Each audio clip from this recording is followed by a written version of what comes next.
సుమన్ టీవీలో మీ personal and business promotions కోసం కింది నెంబర్కి కాంటాక్ట్ చేయండి.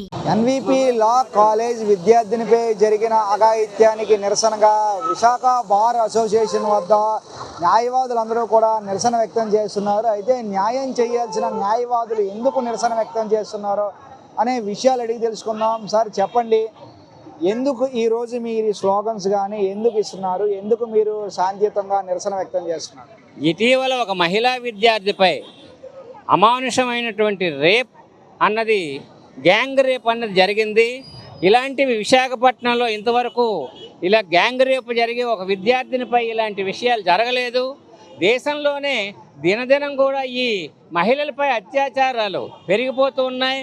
గత 2 నెలల క్రిందట కలకట్టాలో ఒక వైద్య విద్యార్థిని పైన, ఈవేళ ఒక మహిళా విద్యార్థిని పైన గ్యాంగ్ రేప్ చేసి అకృత్యాలు చేసి ఏ విధమైనటువంటి ఆలోచన లేకుండా, ఈ చట్టాలకు కూడా భయపడకుండా ఇలాంటి అకృత్యాలు జరుగుతున్నాయి. కాబట్టి తక్షణమే ప్రభుత్వం వారు మహిళలందరికీ కూడా రక్షణ కల్పించే దిశగా ఏ విధమైనటువంటి అన్యాయం వారికి జరగకుండా, వారిపై అకృత్యాలు జరగకుండా చూడాలని చెప్పేసి, అదేవిధంగా తల్లిదండ్రుల్లో కూడా కొంత అవేర్నెస్ వచ్చి పిల్లల తాలూకా పరిస్థితి ఏమిటి, వాళ్ళు ఏం చేస్తున్నారు, ఎలాగున్నారు, వాళ్ళ కౌన్సిలింగ్ ఏమైనా ఇస్తున్నారా, అమ్మ ఏ విధంగా ప్రవర్తించాలి, మనం ఎక్కడికి వెళ్ళినా ఏ విధంగా రావాలన్నది కూడా తల్లిదండ్రుల్లో కూడా మార్పు రావాలి, సమాజంలోని మార్పు రావాలి. అలాంటప్పుడే ఇలాంటి అకృత్యాలకు కొంతవరకు కట్టడి చేయగలుగుతామని చెప్పేసి మా అభిప్రాయం. అంతేకాకుండా దోషులు ఎవరైనప్పటికీ కూడా నిర్దాక్షిణ్యంగా కఠిన శిక్షలు విధించి తక్షణమే ఈ అన్యాయాన్ని అరికట్టి ఆ బాధిత మహిళకు, వాళ్ళ కుటుంబ సభ్యులకు, అలాగే సమాజానికి కూడా న్యాయం జరిగేటట్టు చూడవలసిన బాధ్యత కూడా అటు అధికారులపైన, ప్రజలపైన, పోలీసు వారిపైన ఉందని చెప్పేసి మా మనవి. సార్ ఒకటి చెప్పండి, రాజ్యాంగానికి ఉండే 4 పిల్లల్లో న్యాయం అనేది ఒక పిల్లర్ సార్. ఆ పిల్లర్కి మూల స్తంభాలుగా ఏదైతే ఉందో ఆ పిల్లర్ని కాపాడేది న్యాయవాదులు. సో ఈ చట్టాలు చేయాలన్నా మీరే చేయాలి, న్యాయం చేయాలన్నా మీరే చేయాలి. ఈ ఘటన పట్ల మీరు న్యాయవాదులుగా ఎవరైతే ఆ బాధిత మహిళ ఉన్నారో ఆ మహిళకి ఏ విధంగా న్యాయం చేయదలుచుకున్నారు? ఏది ఏమైనా, ఎన్ని చట్టాలు వచ్చినా, రాజ్యాంగం ఎన్ని విధాలు సవరించబడుతున్నప్పటికి కూడా ఇటీవల పూర్వం నుంచి ఉన్నటువంటి ఇండియన్ పీనల్ కోడ్ అన్నది తీసి బిఎన్ఎస్ అని చెప్పి ఒక చట్టాన్ని పెట్టారు. అందులో కఠినమైనటువంటి శిక్షలు కూడా విధించమని చెప్పేసి ఇలాంటి నేరాలకు ఉంది. కఠిన శిక్షలకు కూడా ప్రజల్లో కూడా కంప్లీట్గా మోటివేట్ చేసి ప్రజలు, మిగిలిన ఆర్గనైజేషన్స్, స్వచ్ఛంద సంస్థలు కూడా దీనివల్ల ఇది జరుగుతుంది, ఇది చాలా ఇబ్బంది అని చెప్పి ఆ దిశగా కూడా ప్రజలకు కౌన్సిలింగ్ చేసి నేరస్తులు కూడా ఎవరు కూడా ఇలా ఈ విధంగా తయారవ్వకుండా చూడవలసిన బాధ్యత కూడా మా మీద ఉంది. ఇప్పుడు జ్యుడిషియరీ, ఎగ్జిక్యూటివ్, లెజిస్లేటివ్ ఇదంతా కూడా రాజ్యాంగంలోని భాగాలే. మీరు అడిగింది కరెక్టే. ఎప్పుడు కూడా చట్టం మాత్రం ఎవరైతే దోషులో వారిని శిక్షించమని చెప్తుంది తప్ప వదిలేయమని చెప్పలేదు. కానీ దాని వ్యవస్థ పటిష్టంగా ఉండి సరి అయినటువంటి చర్యలు జరిగితే డెఫినెట్గా కొంతవరకు కట్టడి జరుగుతుందని మా అభిప్రాయం. సార్ మీరు చెప్పండి, బాధిత మహిళకు సంబంధించి ఆ కేసు ఇప్పుడు ఈరోజు కేసు కూడా పోలీసులు సెక్షన్లో కూడా పెట్టడం జరిగింది. ఎండ్ ఆఫ్ ద టైం వచ్చినప్పుడు ఏదైతే ఆ కేసు అనేది మన కోర్టులోకి రావాల్సిందే, మన టేబుల్ వద్దకు రావాల్సిందే. అటువంటి సందర్భంలో బాధిత మహిళకి ఏ విధంగా మీరు అండగా ఉంటారు? పోలీస్ వర్క్ సెక్షన్స్ ఏమైతే ఉన్నాయో ఒకసారి చెప్తానండి. వాళ్ళు ఏంటంటే 69 బిఎన్ఎస్ పెట్టారండి సెక్షన్, అలాగే 70 సెక్షన్ పెట్టారు, అలాగే 75 సెక్షన్ పెట్టారు బిఎన్ఎస్, అలాగే 79 పెట్టారు. ఓకే అండి. ఈ 4తో పాటుగా ఐటీ ఇన్ఫర్మేషన్ టెక్నాలజీ అని ఉంది, అది 2000లోనే భారత ప్రభుత్వం పెట్టింది. దాంట్లోనే 67A సెక్షన్ కూడా పెట్టారు. ఎందుకంటే వీళ్ళు అమ్మాయి నూడ్ ఫోటోలు తీసి బ్లాక్మెయిల్ చేశారు. బ్లాక్మెయిల్ చేసి అమ్మాయిని వాడుకొని అమ్మాయికి అన్యాయం చేశారు. అది తట్టుకోలేక అమ్మాయి సూసైడ్ చేసుకోవడానికి ప్రయత్నం చేసింది. సో ఇటువంటి కఠినతరం సెక్షన్లు ఉన్నాయి కాబట్టి అవి ఇంప్లిమెంట్ అవ్వడానికి మా వంతు పాత్రగా మేము తక్షణమే దానిపైన మేము దృష్టి పెట్టాం. మా బార్ అసోసియేషన్ వారు దానిపైన దృష్టి పెట్టారు. మెసేజ్ కూడా పాస్ చేశారు, ఎవరు కూడా నిందితులకి ఎవరికి కూడా బెయిల్ పెట్టవద్దని చెప్పేసి. మేము తక్షణమే దాన్ని పాటిస్తాం. ఆ విధంగా అమ్మాయికి న్యాయం జరుగుతుందండి. ఎందుకంటే బెయిల్ పెట్టలేని పక్షంలో వాళ్ళకి శిక్ష ఎక్కువ రోజులు ఉంటుంది. కావున వాళ్ళకి బోధపడుతుంది, వాళ్ళ లైఫ్ పోతుంది.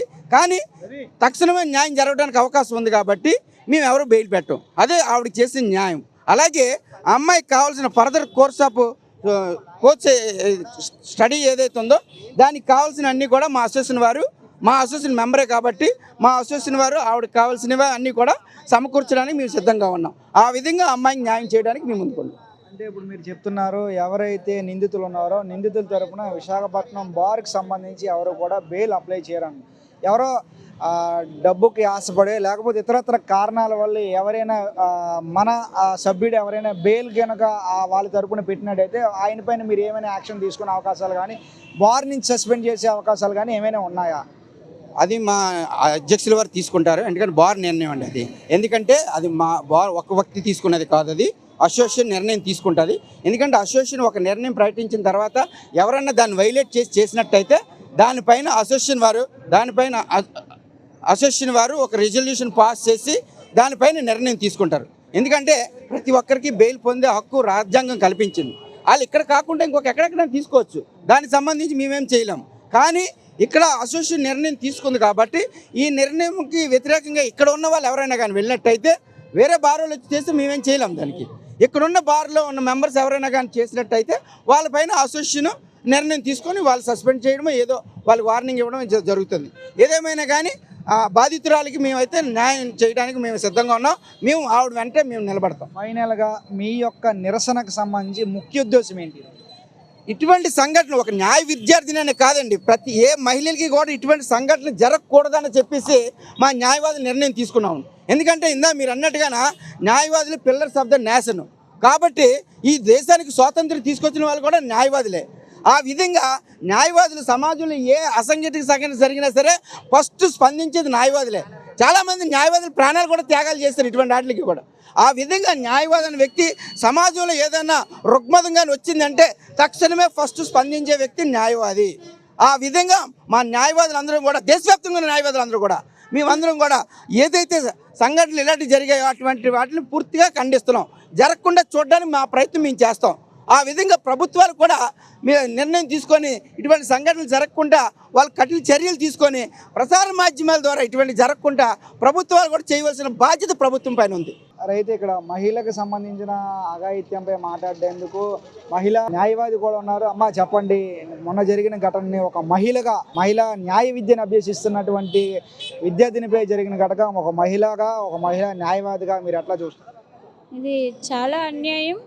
ఆడపిల్లలపై చాలా ఘోరాలు చేస్తున్నారు.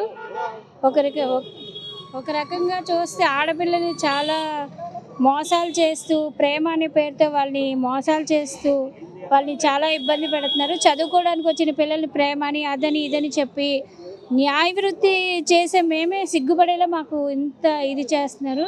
పిల్లల్ని సైతం ఆడపిల్లల్ని ఏదో విధంగా మభ్యపెట్టి వాళ్ళని చదువుకోనివ్వకుండా పేరెంట్స్ ఎంతో కష్టపడి బయటకు పంపించి చదివిస్తుంటే వాళ్ళ మీద ఇలాంటి అగాత్యాలు చేస్తే ఇంకా ఆడపిల్లల పరిస్థితి ఎలా ఉంటుందని సిగ్గుపడే విధంగా ఉంది.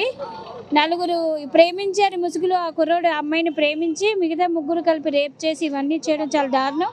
వాళ్ళ నలుగురికి బెయిల్ రాకుండా, ఎవరు బెయిల్ వేయకుండా వాళ్ళని అరెస్ట్ చేసి వాళ్ళకి అంటే వాళ్ళు చేసిన తప్పుకి పనిష్మెంట్ అనేది వాళ్ళు అనుభవించాలి. ప్రభుత్వం కూడా ఇలాంటి వాటి మీద చాలా కఠినమైన నిర్ణయాలు తీసుకుంటే నెక్స్ట్ జనరేషన్ అనేది బాగుపడుతుందని మేము అనుకుంటున్నాం. అంటే ప్రభుత్వం కఠినమైన నిర్ణయాలు తీసుకోవాలని చెప్తున్నారు. అంటే ప్రభుత్వం కఠినమైన నిర్ణయాలు తీసుకోవాలంటే చెప్పాల్సింది మీరే కదా, ఒక న్యాయవాది వృత్తిలో ఉండి మీరే కదా రెఫర్ చేయాలి. అటువంటి అప్పుడు ఎట్లా రెఫర్ చేస్తారు? అది మేమే అంటే మొత్తం బార్ కౌన్సిల్ మొత్తం ఎవ్వరు వాళ్ళకి బెయిల్ వేయకుండా వాళ్ళకి శిక్ష పడే విధంగా మేము చూస్తాము. బెయిల్ రాకుండా ఉంటే వాళ్ళకే దానిలో ఉన్న పనిష్మెంట్స్ తెలుస్తాయి. ఓకే, మీరు చెప్పండి తల్లి, ఈ ఘటన పట్ల మీరు ఎట్లా ఫీల్ అవుతున్నారు? ఒక న్యాయవాది వృత్తిలో ఉంటూ తోటి న్యాయవాదులకి చేస్తున్న అన్యాయం అనేది చాలా ఖండించవలసిన విషయం. సొసైటీకి వాళ్ళు ఎంతో హెల్ప్ చేస్తారని న్యాయవాది వృత్తికి వచ్చిన వాళ్ళు ఎంతో చెడ్డ పేరుని తీసుకొచ్చారు, ఒక మచ్చను కూడా తీసుకొచ్చారు. ఇది చాలా బాధాకరమైన విషయం. అలాగే మా న్యాయవాదులు ఇప్పుడు నేను కమిటీలో ఉన్నాను, నేను లైబ్రరీ సెక్రటరీ మాధవీలత్న, అలాగే హ్యూమన్ రైట్స్ ఒక అడ్వకేట్గా నేను చెప్తుంది ఏంటంటే, మేమైతే ఒక సర్క్యులర్ అయితే పాస్ చేసాం.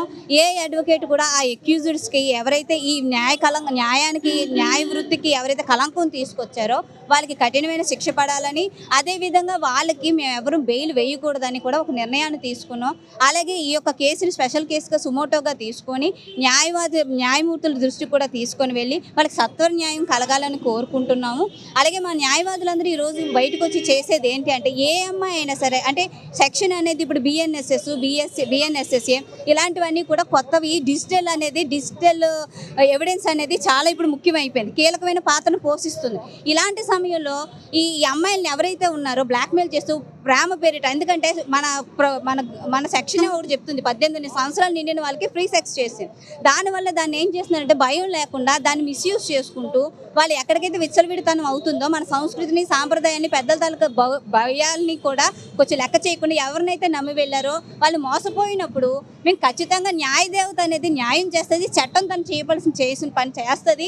అలాగే ఇప్పుడు న్యాయదేవత కొత్తగా ఏదైతే ఉందో కళ్ళకు గంతలు గట్ట అయితే తీసేసి ఇప్పుడు క్లియర్గా చూస్తున్నాం డిజిటల్ ఎవిడెన్స్ ఏదైతే ఎక్యూజ్డ్ మీకు చూపిస్తున్నాడో అదే ఎక్యూజ్డ్ చూపించిన అదే ఎవిడెన్స్ మీరు పట్టుకొని కోర్టు వరకు కానీ పోలీస్ స్టేషన్ 0 FIR కానీ ఒకవేళ అది కాదంటే మీరు వాట్సాప్ ద్వారా మన కమిషనర్కి కానీ ఎవరికైనా మీరు పెట్టొచ్చు. సత్వర న్యాయం అయితే జరుగుతుంది.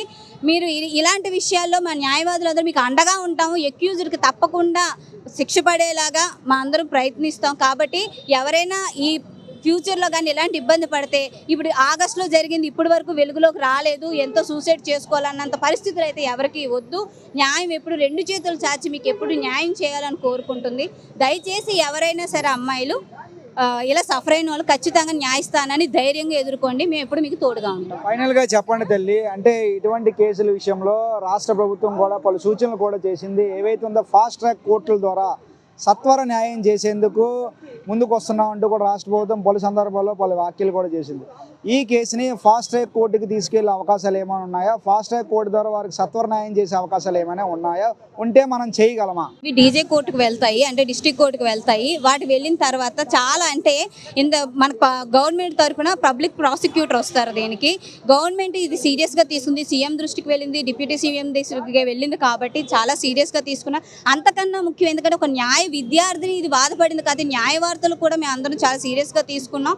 ఇదేంటంటే సుమోటోగా మాత్రం తీసుకొని, సుమోటో అంటే అర్థం దానంతా గవర్నమెంట్ తానుగా దాన్ని తీసుకొని దాని మీద ఖచ్చితంగా సత్వర న్యాయం అయితే అమ్మాయికి అయితే జరుగుతుంది. అలాగే గవర్నమెంట్ నుంచి ఎవరైతే పీపీ వచ్చారో అన్ని ఎవిడెన్సెస్ చూసి అమ్మాయికి సత్వర న్యాయం కలిగేటట్టు మాత్రం జరుగుతుందండి, తప్పకుండా న్యాయం జరుగుతుంది. రైట్, ఇది ప్రస్తుత ఈ కేసుకు సంబంధించి ఏదైతే ఉందో అమ్మాయికి సత్వర న్యాయం చేయాలి. సత్వర న్యాయం చేసిన తర్వాత రాష్ట్ర ప్రభుత్వం ముందుకు వచ్చి ఆ అమ్మాయిని ఆదుకోవాలి. ప్రభుత్వం నుంచి వచ్చిన పీపీ ఎవరైతే ఉన్నారో ఆ పూర్తి ఎవిడెన్స్ కలెక్ట్ చేసి ఎవరైతే నిందితులు ఉన్నారో వారందరికీ కూడా శిక్ష పడే విధంగా ప్రయత్నించాలి. అయితే ఒక విధంగా న్యాయవాదులుగా మా తరపు నుంచి ఎవరైతే ఉంటామో మీ అందరం కూడా ఒకటే తీర్మానం చేసుకున్నామో, మా న్యాయవాదులు ఎవరు కూడా నిందితులు ఎవరైతే ఉంటారో వారికి బెయిల్ అప్లై చేయకుండా మేమైతే ఒక నిర్ణయం తీసుకున్నాము. ఎందుకంటే ఇటువంటి నిందితులకు మేము సహకరించకూడదని మేము నిర్ణయం తీసుకున్నామంటూ కూడా జిల్లా న్యాయవాదులందరూ కూడా చెప్తున్న సందర్భం కనిపిస్తుంది. కెమెరా పర్సన్ సత్యప్రసాద్తో చందు, సుమన్ టీవీ, విశాఖపట్నం.